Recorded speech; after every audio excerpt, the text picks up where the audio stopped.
അങ്ങനെ യൂട്യൂബിൽ നിന്ന് ഓരോന്നും എക്സ്പീരിയൻസ് ചെയ്യാൻ തുടങ്ങി. ധ്യാനം എങ്ങനെ, അതിലൂടെ നമുക്ക് എത്രാപ്പം കുറച്ച് എനിക്ക് സത്യങ്ങൾ മനസ്സിലാക്കാൻ പറ്റി.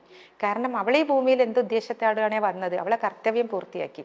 ഇന്നും എവിടെ കണ്ടാലും ഇപ്പൊ നിങ്ങൾ തന്നെ വന്നപ്പോ കേട്ടിട്ടുണ്ട്, മരണത്തിന് ശേഷം എപ്പോഴേക്കോ അമ്മയ്ക്ക് സാന്നിധ്യം ഫീൽ ചെയ്തിട്ടുണ്ട്. സാന്നിധ്യം ഫീൽ ചെയ്തത് അത് സോൾ കൺസൾട്ടേഷൻ എന്ന് പറഞ്ഞിട്ടൊരു, ഞാൻ കുറേ വീഡിയോ ഇങ്ങനെ കണ്ടപ്പോഴേക്ക് എനിക്കും എൻ്റെ മോളെ കാണണം തോന്നി.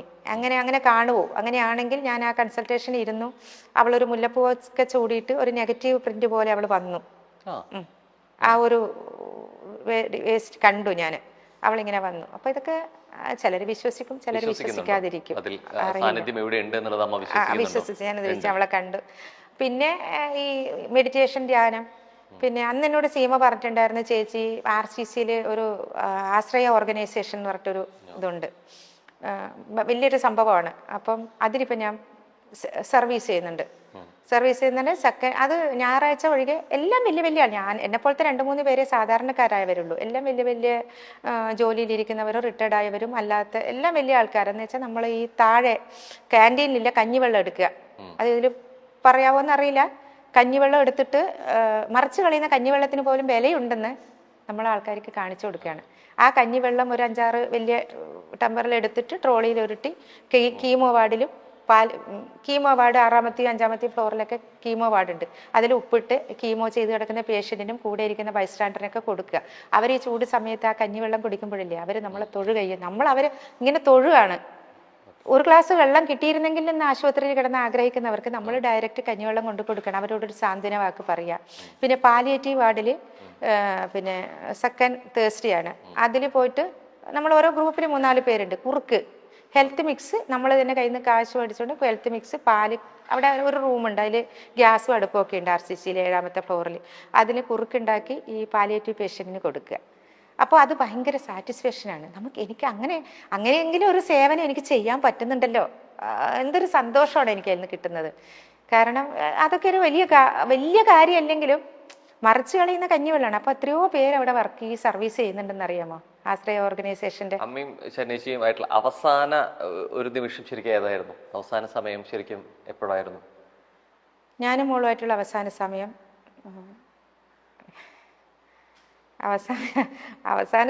PRSൽ ലാസ്റ്റ് അവള് ഈ ട്രക്കോസ്റ്റമി തൊണ്ടയിലിട്ട് കഴിഞ്ഞ ശേഷം അവൾക്ക് സംസാരിക്കാൻ പറ്റില്ലായിരുന്നു.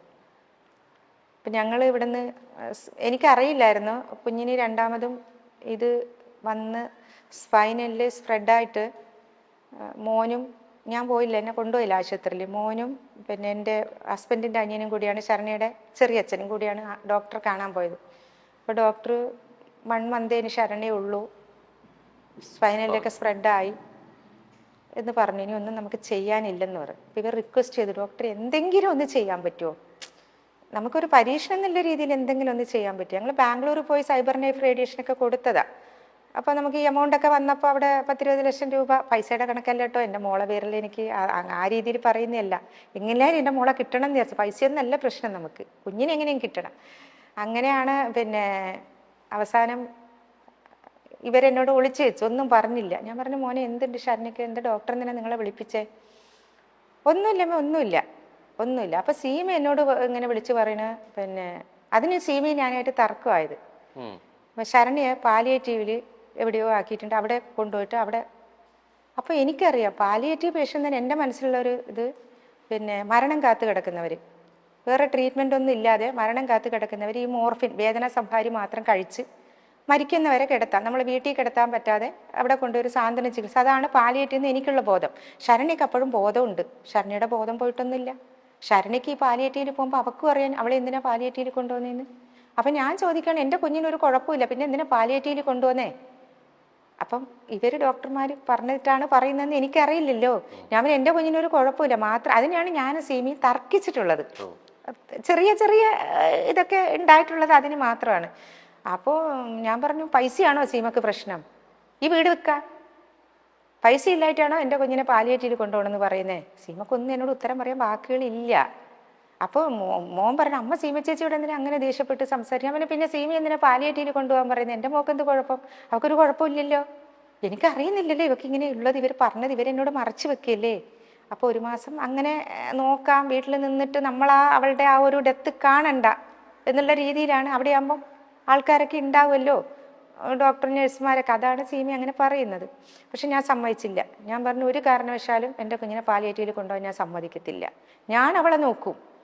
അവളെ ഒരു കാര്യം എടുക്കുന്നതിന് എനിക്കൊരു ബുദ്ധിമുട്ടും. ഞാൻ എൻ്റെ കുഞ്ഞിനെ നോക്കും. ഈ വീട് വിൽക്കാം, എവിടെ വേണമെങ്കിലും എൻ്റെ കുഞ്ഞിനെ കൊണ്ടുപോയി ചികിത്സിക്കാം, എനിക്ക് വീടും ഒന്നും വേണ്ട, എൻ്റെ മോളെ മതി. ഇതാണ് ഞാൻ പറയുന്ന വാക്ക്. പക്ഷെ വീട് വിറ്റിട്ടും കാര്യമില്ല എന്നുള്ളത് അവർക്ക്. വീട് വിറ്റിട്ട് കാര്യം ഉണ്ടെങ്കിൽ വീടല്ല, സീമയുടെ വീടും സീമ വേണമെങ്കിൽ വിറ്റേനെ ശരണിക്ക് വേണ്ടി. അല്ല, അത്രയും ഞാൻ പറയുകയാണ്, വിൽക്കുന്നല്ല അത്ര പോലും ഞാൻ പറയാം. അതിനല്ല സീമ എതിർക്കുന്നത്. കാരണം ഒന്നിനും ഒരു പ്രതീക്ഷയില്ല എന്നല്ലേ ഡോക്ടർ പറഞ്ഞിരിക്കുന്നത്, നമ്മൾ ഇനി ഒന്നും നോക്കണ്ടെന്ന്. പക്ഷേ എന്നിട്ട് ഈ പറഞ്ഞ സമയത്ത് അപ്പോൾ ഇവർ റിക്വസ്റ്റ് ചെയ്ത് എന്തെങ്കിലും നമുക്ക് ചെയ്യാൻ പറ്റും. കൊറോണ സമയമാണ്. അപ്പോൾ ശ്രീജിത്തിലെ ഡോക്ടർ പറഞ്ഞു വേണമെങ്കിൽ നമുക്ക് റേഡിയേഷൻ കൊടുത്ത് നോക്കാൻ ഞാനൊരു ലെറ്റർ തരാം. വലിയ പ്രതീക്ഷയൊന്നുമില്ല, ഒന്ന് തൽക്കാലം ഒരു 6 മാസം 1 മാസം എന്നുള്ളത് 5-6 മാസം നീട്ടി കിട്ടിയേക്കാം, അല്ലാതെ കൊച്ചിനെ കിട്ടുന്നവർ പറയുന്നില്ല. അപ്പം ഇതൊന്നും എനിക്കറിയുന്നില്ല, പിന്നീട് ഞാൻ അറിയുന്നത്. അങ്ങനെയാണ് RCCയിൽ ഞങ്ങൾ റേഡിയേഷൻ. അപ്പം ഞാൻ ചോദിക്കുന്നത്, ഈ RCCയിൽ റേഡിയേഷൻ എന്തിനാ കൊച്ചിനെ കൊണ്ടുപോണേ? എനിക്കറിയില്ലല്ലോ ഇവർക്ക് സ്പൈനലിൽ വന്നത്. അപ്പോൾ പറയാണ് അതിൻ്റെ തലേന്ന് വരെ എന്തെന്നറിയോ, ഇവള് ഫിസിയോതെറാപ്പി വീട്ടിൽ കൊണ്ടുവന്ന് ഞാൻ ചെയ്യിക്കുന്നത്. ഞാൻ വഴക്ക് പറയാണ് കൊച്ചിനെ. ഈ കൊച്ചിന് ഈ സ്പൈനലിൽ ഇത് വന്നിട്ടാണ് ആന ചിഹ്നം വിളിക്കും പോലെ ചിഹ്നം വിളിക്കുന്നതെന്ന് എനിക്കറിയില്ല. കരയോ? എനിക്കറിയില്ല.